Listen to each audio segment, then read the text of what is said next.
기업 차입금이 많으면 시총 주가가 올라갔는데 상승에 걸림돌이 돼요. 그래서 이제 최근에 보면 뭐 SK 같은 데가 리밸런싱을 한다고 빚을 줄이잖아요. 그런 게 되게 잘하는 움직임입니다. 물론 이제 그 전에 빚을 너무 많이 진 것은 그 기업의 그룹의 문제죠. 그래서 선택과 집중을 하고 빚을 좀 줄이고, 그 다음에 자사주 매입 소각이 되게 중요해요. 들고 있는 거 일부 소각하고 매년 버는 돈으로 자사주 매입을 해서 소각을 하면 제 생각에는 4천이 문제가 아니라 5천도 충분히 가능을 하다.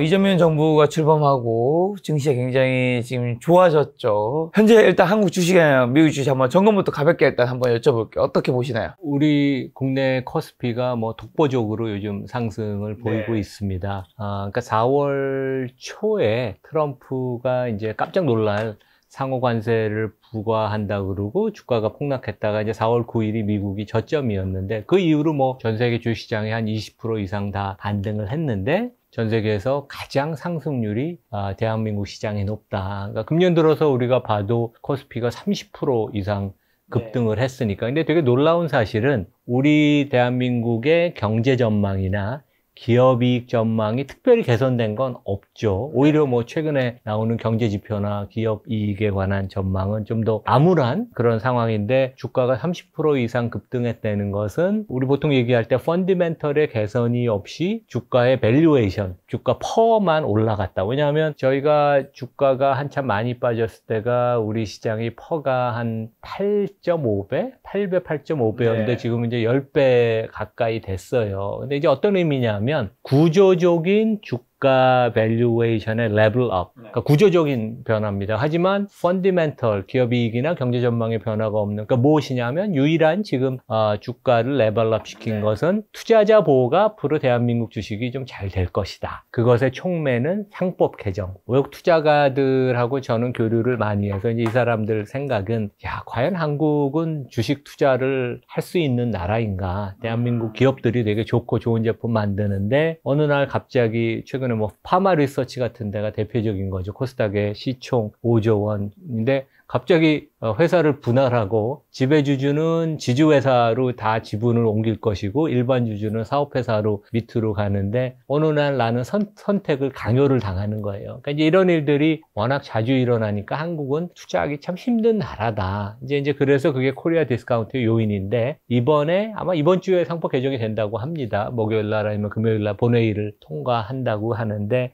상법 개정을 통해서 이사가, 그러니까 주주가 나를 대신해서 경영진을 감독하고 회사 경영 전략과 관련돼서 좀 좋은 말도 하고 이제 그런 것이 그래서 이사의 책무인데, 이사가 그동안은 지배주주만 보고 바라보고 그냥 지배주주 시키는 대로 했는데, 이들이 이제는 일반 주주까지 염두에 두고 의사결정을 할 것이다. 쉽게 얘기하면 우리 투자가 주주 보호입니다. 그래서 주주 보호가 된다면 한국 주식을 좀 살만한 거 아니냐. 워낙 밸류에이션은 주가는 쌌으니까. 그래서 이제 그러한 생각을 함으로써 지금 6월 들어서 우리 외국인들이 한 6조 원 순매수를 했죠. 근데 6조 원 순매수만 했는데도 주가가 2,700에서 지금 3,200을 왔으니까 그만큼 수급이 좋아진다는 것이고, 지금 하여간 주가 오르는 유일한 이유는 외국인이 사는 것이고, 외국인이 사는 이유는 상법 개정을 통한 투자가 보호에 그러한 희망을 걸고 있다. 이제 그렇게 설명할 수 있습니다. 미국은 뜨뜻미지근해요. 경제 성장도 뜨뜻미지근하고 기업이익도 뭐 특별히 대단한 건 없는데, AI의 혁명, 그 다음에 이제 금리가 좀 인하될 가능성, 그 다음에 역시 미국 기업은 혁신이 많고 뛰어나다, 이런 것들이 이제 복합적으로 작용이 되면서 미국 주가도 이번 주에 우리 신고가를 갱신했죠. S&P 기준으로 6,200. 그래서 역시 미국장은 다이나믹하고 우리가 국내에서 미국 주가를 빼놓고 국내 투자가가 보기는 어렵다. 이제 그걸 다시 한번 확인해 줬습니다.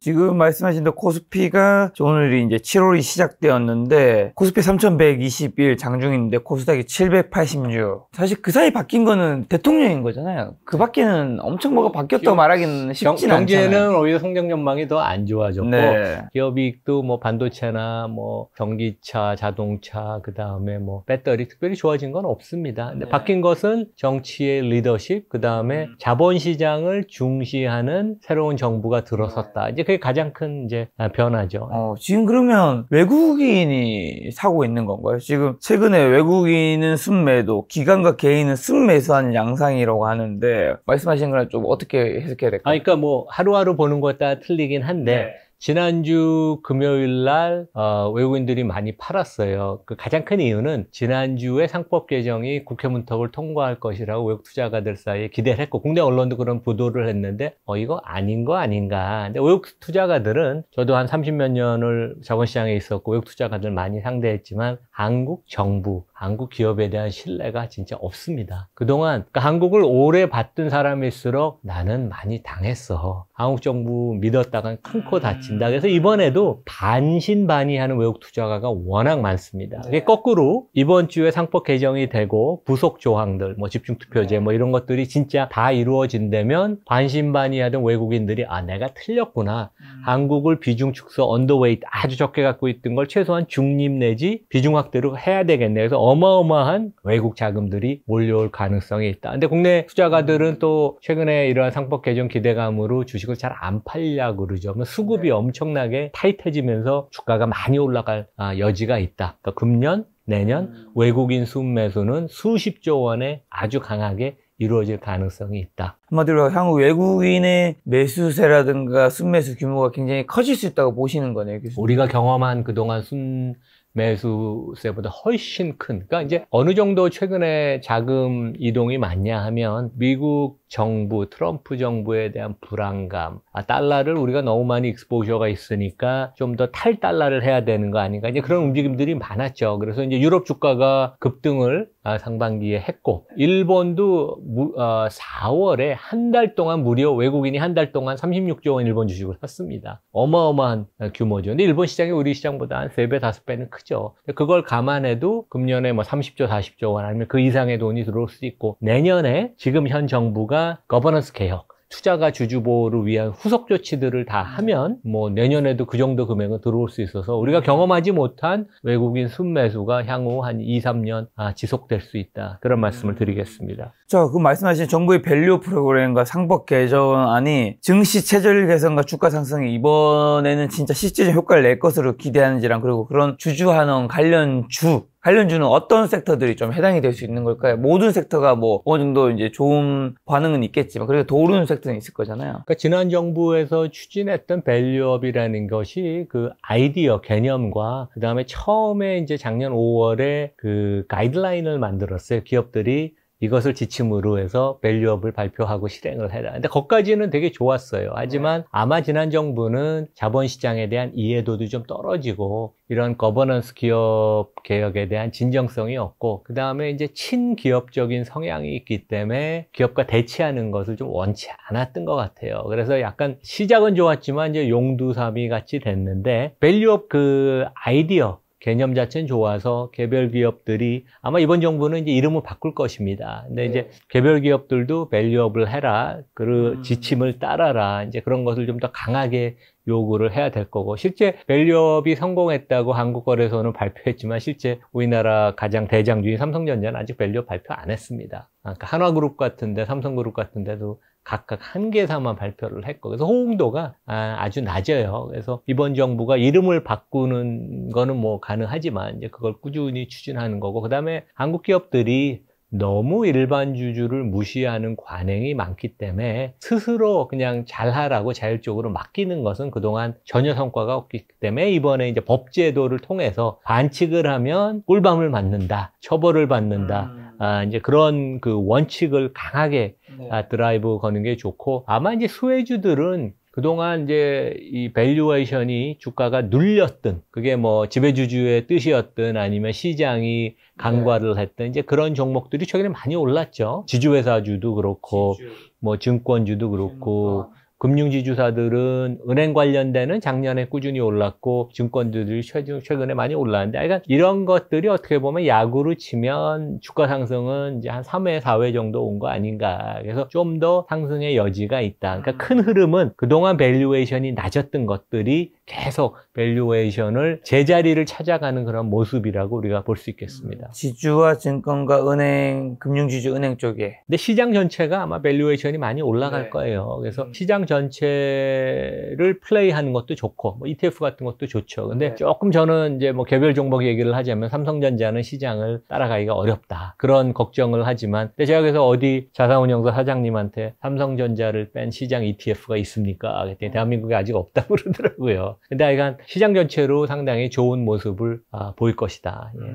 한 금융 전무가 국내 상장사 이익이 늘어나지 않는다고 하더라도 코스피가 4천을 돌파하는 것은 가능한 상황이라고 말한 걸 제가 봤는데 신문기사에서 독일 증시처럼 경제 펀더멘털과 무관하게 코스피가 전고점 돌파나 뭐 4천 이렇게 가능하다고 보시는지 하반기 한국 주식 좀 전망은 전체적으로 좀 어떻게 보시나요? 어떤 분들은 실적이 뒷받침되지 않으면 이게 지금은 어쨌든 정책 모멘텀 올라간 부분이 있지만 계속 올라갈 수는 없다 이렇게 얘기하시는 분도 있고. 그러니까 한국 정도 기업 수준이면 뭐 퍼가 한 12배, 13배 정도에 거래되는 건 합리적입니다. 미국 시장이 지금 22배에 거래되고 일본, 대만이 한 14배 정도에 거래되거든요. 근데 우리가 8배에 거래되는 건 너무 페널티가 부과한 밸류에이션이었고 지금 이제 10배가 됐고 12배, 13배 되는 건 그러니까 일본, 대만보다 조금 할인받는 게 맞을 것 같아요. 그래서 정상을 찾아가는 과정이니까 다이내믹한 기업 이익의 증가의 스토리가 없어도 그렇게 가는 것은 충분하고 제가 맡고 있는 한국기업 거버넌스 포럼이 4월 22일 날 이제 차기 정부와의 바라는 자본시장 과제 그래서 이제 거버넌스 개혁의 로드맵을 발표를 했고 그것과 맞물려서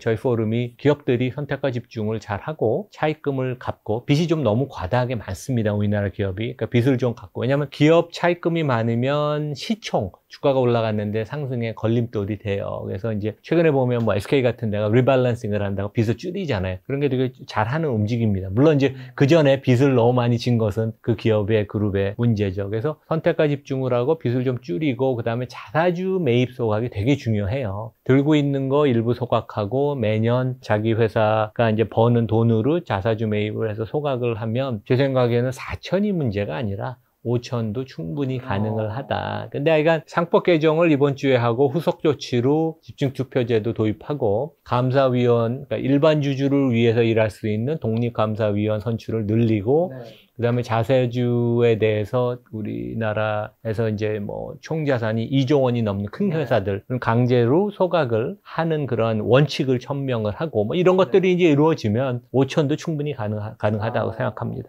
말씀하신 건 상법 개정안 처리는 이번 주에 다 결정이 되는 건가요? 이번 주에 아마 99.9% 어제도 민주당 대표 그다음에 민주당의 그 코스피 5천 특별위원회가 있어요. 오기영 의원이 단장인데 어제 다시 강조를 했죠. 그래서 이번 주에 아마 처리되는 건 거의 확실하다. 이제 그렇게 보면 될 것 같습니다. 이번 주에 처리가 된다는 게 시장이 좋은 쪽으로 결정이 된다는 건가 아니면 이번 주에 그 결정하는 날이 있다는 건가요? 그러니까 이제 절차는 보통 이런 법안은 그 소위가 있어요. 그래서 상법은 법사위, 법제사법위원회 소관이어서 거기서 하루 이틀 토론을 해서 어차피 민주당, 지금 여당이 위원장을 하고 있고 다수당이니까 통과를 한 다음에 국회에서 표대결을 하겠죠. 실제 작년 말에도 그 당시 야당, 민주당이 법안을 추진을 해서 국회 통과를 했는데 대통령과 대통령 권한대행이 노우를 했죠. 반대를 해서 다시 반려가 됐는데 이제 이번에는 뭐 대통령이 반려할 이유도 없고 여당이 다수당이니까 국회 통과를 해서 그 다음에 또 재밌는 거는 보통은 이제 법안은 1년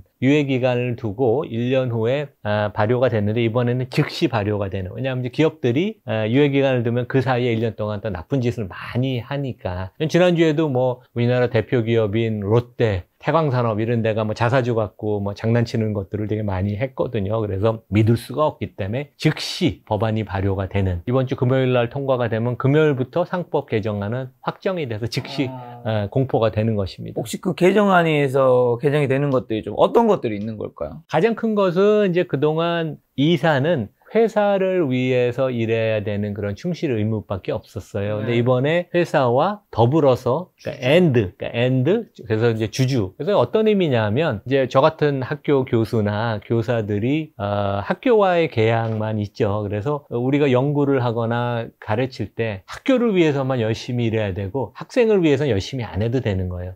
그게 말이 되나요? 말이 안 되죠. 당연히, 교사나 교수는 우리 학생, 제자를 위해서 최선을 다하고 열심히 해야 되는데, 우리나라는 상법이 그동안 이사는 회사를 위해서만 일해야 되고 회사의 주인인 주주를 위해서는 일할 필요 없다고 천명을 했었어요. 그리고 기업들이 그거 악용을 했는데, 이것은 그냥 선진국에서는 그냥 그 사회의 그 통념상 법제도에 녹아있는 당연한 거예요. 그러니까 인간이 숨을 쉬듯이 기업은 주주를 위해서 일해야 되고 이사도 주주를 위해서 일해야 되는데, 그게 도입되는 건 어떻게 보면 당연한 거고, 이제 이사들이 주주의 이익에 반하는 의사결정을 하면 주주들이 그거에 관해서 법률적인 이제 이의를 제기할 수 있고, 심지어 뭐 개인 투자가든 펀드든 이제 소송을 할 수 있다는 거죠. 그러면 이제 이사들의 행동이, 생각이 바뀌겠죠. 내가 그동안은 나를 뽑아준 회장님을 위해서 눈치만 보면서 그분이 시키는 대로 했는데, 내가 이 의사결정이 일반 주주한테 피해가 가는 것이면 내가 이거 하면 안 되겠구나. 최소한 기권을 하든지 반대를 해야 되겠구나. 생각이 바뀌거든요. 그래서 이제 이사회의 분위기, 그다음에 의사결정 과정, 그런 것들이 바뀌면서, 원래 선진국은 경영이 이사회를 중심으로 CEO도 선임을 하고 CEO 평가하고 해고하고 경영에 관한 감독의 권한이 있는 이사회가 막강한 권한인데, 한국은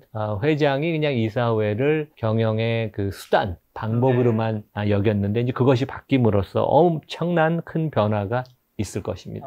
그러면 사실 그런 기대감 때문에 말씀하신 지주, 증권, 금융지주, 뭐 이런 회사들도, 증권 관련 회사들도 많이 주가가 좀 오르긴 했잖아요. 그럼 이게 금요일날 이제 통과가 된다면 그 이후로도 오를 수 있는 여지가 충분히 더 많이 있는 걸까요? 아니면 그 기대감을 충분히 많이 땡겨왔기 때문에 지금은 오히려 말씀하신 그런 섹터들은 좀 투자를 조심해야 하는 걸까요? 좋으신 질문이에요. 왜냐하면 땡겨온 거 사실이니까요.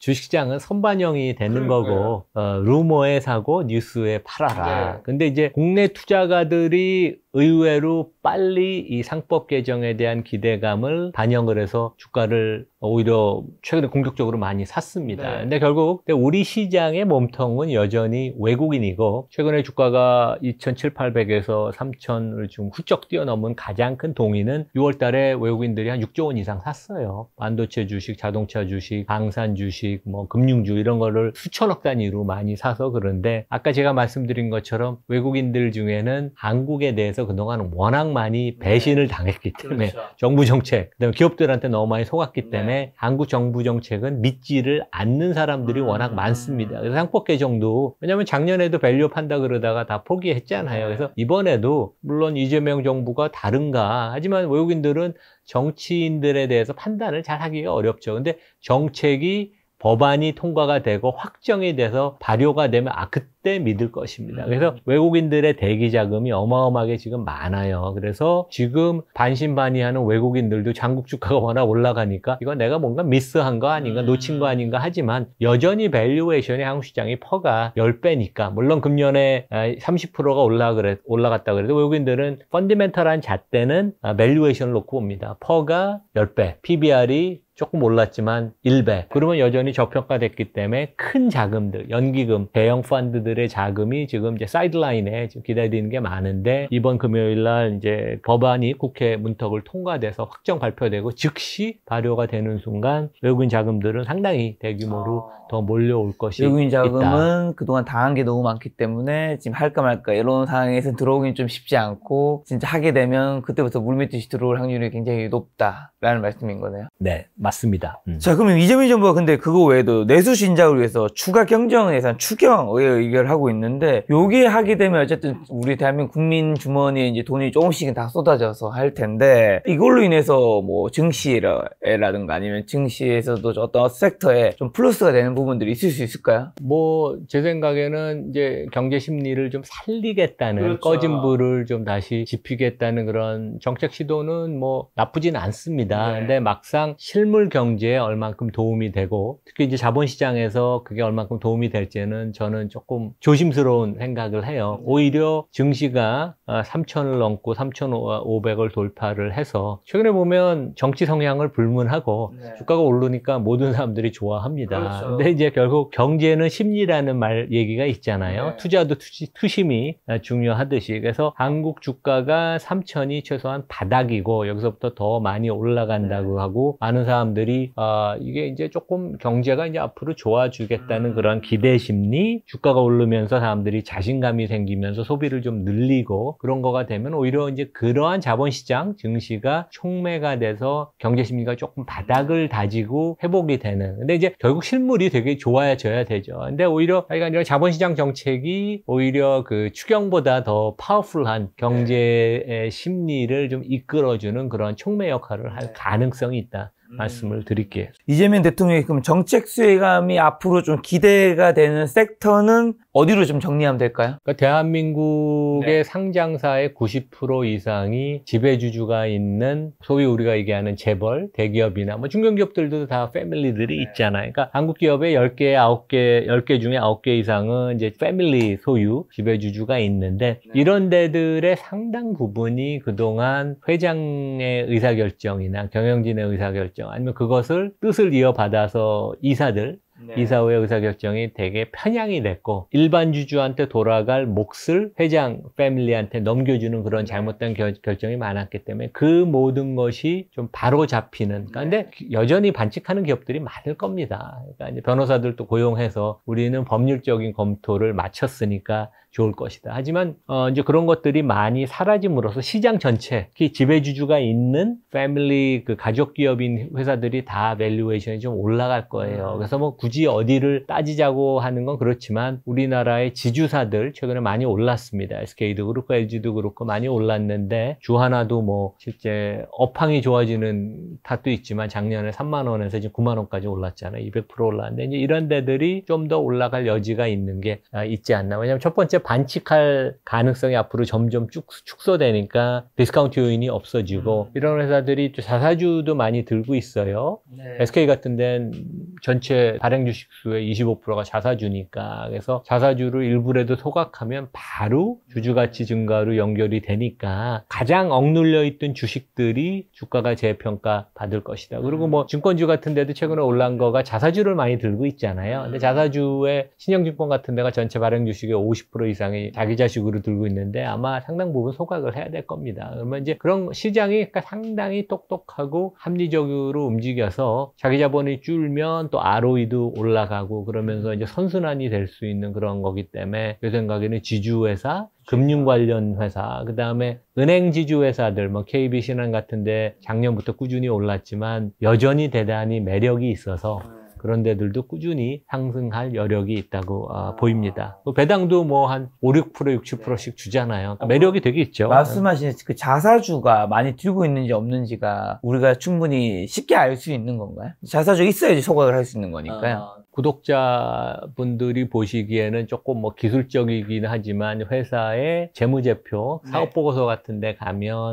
다트에 들어가서 사업보고서나 분기보고서에 보면 이제 자본금 계정을 보면 회사가 공시를 해요. 전체 발행 주식수는 1,000만 주인데 250만 주를 우리는 자기 주식으로 들고 있다. 이제 그런 걸 볼 수 있고, 그 다음에 언론에서 우리가 뭐 네이버나 구글에서 검색해 보면 자사주가 다 나오거든요. 그래서 그건 되게 쉽습니다. 어렵지가 않습니다. 한마디로 지주라든가 이제 금융 쪽 관련 회사들이 좀 주가 오를 확률도 높은데, 그 중에서도 자사주를 좀 많이 갖고 있는 기업들은 소각을 법안이 이제 그쪽 개정되면 소각을 어느 정도 해야 될 확률이 좀 높아지는 거잖아요. 그 자사주를 회사가 들고 있으면 들고 있는 그 자체가 디스카운트 요인이고, 들고 있는 거가 항상 지배주주의 친구, 우군한테 주식을 팔 수 있으니까 더 디스카운트가 심화된 요인인데, 이번에 자사주 소각이, 그러니까 저도 이거 자사주 소각이 꼭 법안에 포함돼야 된다고 생각을 합니다. 근데 법안에 포함이 돼서 자사주를 소각을 하면 그 주식 수가 줄어듦으로써 나의 주당 순이익이나 주당 순자산 가치가 급등을 하죠. 그래서 이제 오히려 프리미엄으로 갈 수 있는, 디스카운트에서 프리미엄으로 갈 수 있으니까 당연히 주가가 밸류에이션이 높아지는 건 당연합니다. 지금 금융 섹터도 말씀해 주셨는데 그러면 금융에서도 은행, 보험, 증권이 있는데 은행과 증권을 좀 더 좋게 보시는 건가요? 그러니까 한국에서 가장 거버넌스가 좋은 데들은 아이러니하게 지배주주가 없는 데들입니다. 왜냐하면 경영진이 엉뚱한 짓을 안 할 못하는 테니까. 거니까요. 그래서 실제 작년 이후로 밸류업을 하면서 KB, 신한, 하나, 우리 아니면 지배주주가 있어도 메리츠 금융 같은데 주가가 엄청 많이 올랐죠. 그래서 이제 그러한 모습은 계속 지속이 될 거여서 투자라는 것은 항상 배당을 내가 얼만큼 받냐, 그다음에 주가 상승 여력이 얼마가 있냐. 그래서 A와 B 배당과 주가 상승 여력을 더한 게 나의 토탈 리턴 아니에요. 그런 면에 있어서는 금융지주사는 배당 수익률이 높기 때문에 5%가 평균 넘기 때문에 일단 배당에서 확실하게 챙기고 꾸준히 안정적인 성장을 하면 뭐 5에서 10% 연 주가 상승이 된다면 나의 토탈 리턴은 연 10에서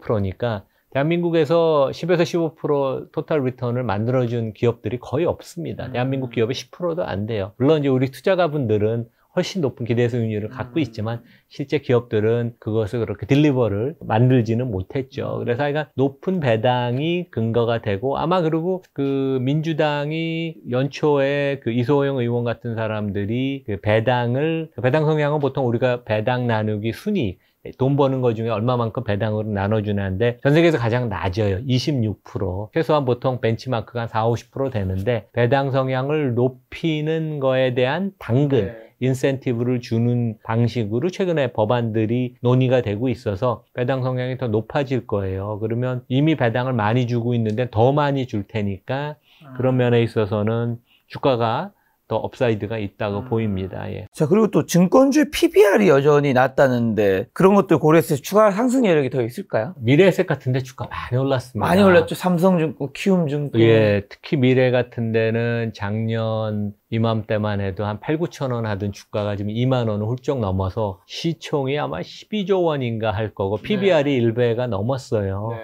일부 종목은 미래에셋 같은 데는 주가가 너무 많이 좋은 기대감이 다 반영이 된 것 같고 근데 미래가 주가가 가장 많이 오른 이유는 이 회사는 뭐 지배주주를 위한 것이든 어쨌든 간에 확실하게 우리는 앞으로 몇 년 동안 자사주 매입을 해서 소각을 공격적으로 하겠다. 주주 원환을 하겠다를 천명했고 그걸 좀 잘 지키고 있어요. 6% 오르고 있네요. 아, 그래요? 그래서 그렇게 지금 자사주를 공격적으로 주주 환원에 이용을 하는 회사는 주가가 올라갑니다. 근데 그러니까 금융사가 PBR이 1배가 넘으면 밸류에이션이 상당히 높은 거예요. 그러니까 미국 같은데 JP모간이 PBR이 한 2배가 넘는데 세계에서 가장 경영을 잘하는 금융사가 PBR이 2배인데 우리나라 기업이 1배가 벌써 넘었다면 그러니까 좀 만만치 않은 밸류어치냐. 근데 이제 그것과 달리 지금 뭐 PBR이 0.5배, 6배인 은행들, 그다음에 일부 증권사들 같은 데도 있습니다. 그래서 오히려 그런데 조금 소외된 데를 우리가 찾는 게 더 좋지 않을까 이제 그런 생각을 해봅니다. 근데 이게 업종에서 한두 회사가 공격적으로 자사주 매입 소각을 하면 다른 회사들도 어떤 시장의 프레셔 그런 것 때문에 소각을 할 수밖에 없을 겁니다. 그래서 지금 우리가 가시적으로 하는 데는 미래랑 한두 개밖에 없지만 나머지 증권업종도 소각을 할 거라. 그래서 은행지주사, 증권주 아니면 증권지주사가 제일 유망하고 보험은 업황은 그렇게 뭐 좋지는 않지만 삼성생명 같은 데가 이제 삼성전자 주식을 들고 있는데 그것을 처분해야 되는 게 아닌가 이제 그런 논의가 많아서 그런 것들이 이슈화가 되고 그러면 이제 삼성생명의 주주환원 여력이 높아지면서 주가가 더 모멘텀을 탈 가능성도 있겠죠. 그럼 은행 쪽에서는 이제 정부에서 이번에 주택 초과이자 대출 규제를 했단 말이죠. 6억 원 주택담보규제를 했는데, 근데 은행은 어쨌든 예대 마진으로 먹고 사는 이제 기업인데, 요게 은행주에 미치는 영향이 크다는 분도 있고, 제한적이라는 분도 있고 하는데 어떻게 좀 보시나요? 경제가 너무 어렵기 때문에 그러니까요. 상생금융을 해야 되는 명분을 은행 경영진이 거부하기는 되게 어려울 거예요. 그리고 어차피 금융이라는 게 뭐 준공공재 성격이 있고 관치를 많이 받기 때문에 그래서 어느 정도의 정부의 협조 요구에 대해서 은행이 따르는 것은 이미 주가의 밸류에이션이 녹아 있습니다. 뭐 은행 관련 금융지주사들 PBR이 뭐 0.5배 정도밖에 수밖에 여전히 안 되니까. 그러니까 그런 관치의 리스크는 녹아 있는데 지금 우리가 논의되는 수준 정도에서 이제 머물러야지 정부가 더 많은 것을 요구를 해서 은행이 너무 이익이 많이 나기 때문에 국민들한테 경제에 기여를 하라 그러면 그거는 좀 문제가 될 거고 더 중요한 것은 정부가 지난 정권에서 금융지주사들이 주가가 많이 오를 수 있든 훨씬 더 좋은 금융기관으로 발전할 수도 있었던 이유는 금융당국이 나름 주주환원에 대해서 직접 관여를 안 했어요. 왜냐하면 메리츠금융이 주주환원을 순이익 대비 한 50% 넘는 수준까지 목표를 정했고 그것을 작년에 달성을 했고 KBC나 모든 지주회사들이 지금 그것을 지금 따라가는 모습이에요. 그래서 이제 금년에 한 40% 정도 전후까지 올리고 내년 후년에 50%를 따라가면 계속 은행들이 주주를 위해서 일을 하는구나. 그래서 이제 그런 것들이 관행으로 잡혀가고 시스템으로 정착되는 게 되게 중요한데 다행히 작년에 금융당국이 주주환원에 별로 관여를 안 했어요. 근데 올해 이번 정부도 그러한 그 모습을 계속 지키는 게 되게 중요하다. 그래서 결론은 상생금융을 어느 정도 하는 것은 괜찮다. 이익이 많이 나니까. 물론 그것도 안 하면 제일 좋겠죠. 그러한 이익이 많은 업종, 특히 내수 업종에 대해서 정부가 기여를 하려는 건 요즘 전 세계적으로 다 그런 좀 논의가 있습니다. 하지만 주주 환원에 대해서는 정부가 은행들이 주주 중심으로 많이 환원을 하겠다는 그런 방침에 대해서 간섭을 해서 못하게 하거나 속도를 지연시키는 그런 지시를 행정명령을 내리거나 이제 뒤에서 압력을 넣는 그런 것들은 지양을 해야 된다. 이제 그런 말씀을 드리겠습니다.